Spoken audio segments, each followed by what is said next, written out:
President Trump is back in the U.S. now after Pope Francis's funeral over the weekend, and tomorrow will mark 100 days since he took office. That's right. Trump met with Ukraine President Volodymyr Zelenskyy in Rome, while here at home, deportations and court rulings continue to dominate headlines.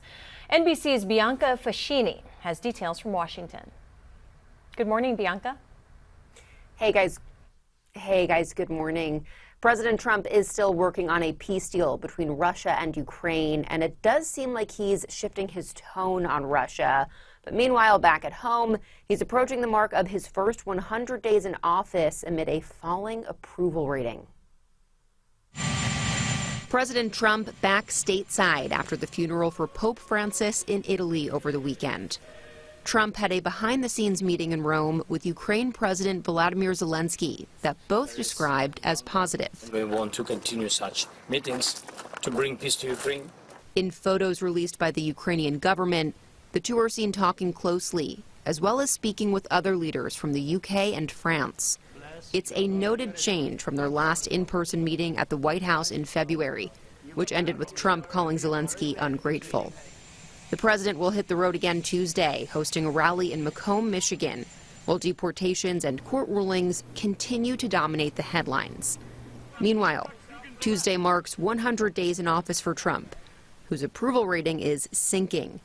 An NBC News Stay Tuned poll shows 55% of Americans disapprove of the way he's handling the White House.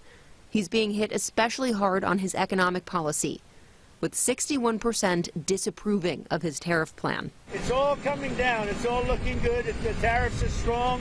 The numbers come as stock market turmoil and recession fears plague anxious consumers, already wary of inflation.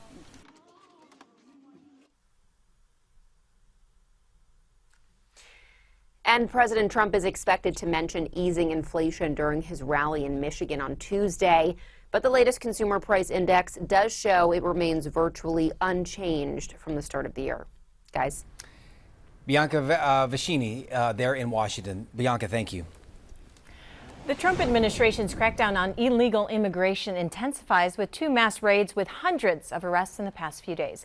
Law enforcement named it Operation Tidal Wave. It led to the arrest of nearly 800 undocumented people in Florida by a joint task force of U.S. Customs and immigration officials, ICE, and Florida law enforcement. Another mass arrest took place in Colorado. 114 undocumented people were taken into custody when the DEA led a multi-agency raid of a nightclub in tandem with local police. This is an underground illegal nightclub, okay? And what was happening inside was significant drug trafficking, prostitution, crimes of violence. We seized a number of guns in there. The courts are starting to push back against Trump's method of booting illegal immigrants out of the country. A federal judge in El Paso ordered the release of two Venezuelan nationals held by immigration authorities. The judge ruling the federal government failed to provide enough evidence for them to be classified as alien enemies. The president sounding off on a Wisconsin. And, you know, we have a country. We have to be proud of our country. We can't let these people stay, and the courts are allowing them to stay. And we're just not going to allow it. Well, the president talking about a Wisconsin judge who is being arrested for helping allegedly a undocumented migrant and their lawyer get out of the court. A federal judge in El Paso ordering the release of two Venezuelan nationals held by immigration authorities. The judge here in question in Wisconsin is out of jail but is due back in court next month. Hundreds of students in Texas are breathing a little easier after the federal government reversed a decision that revoked their ability to stay in the U.S. Some universities say students' immigration statuses have now been restored, but many questions still remain. The Trump administration says it will restore the immigration status of thousands of international students, including more than 250 in Texas. Several universities, including Texas A&M, report that some students' legal statuses have switched back to active. School leaders say it's unclear how many students were affected overall or why the records were suddenly changed.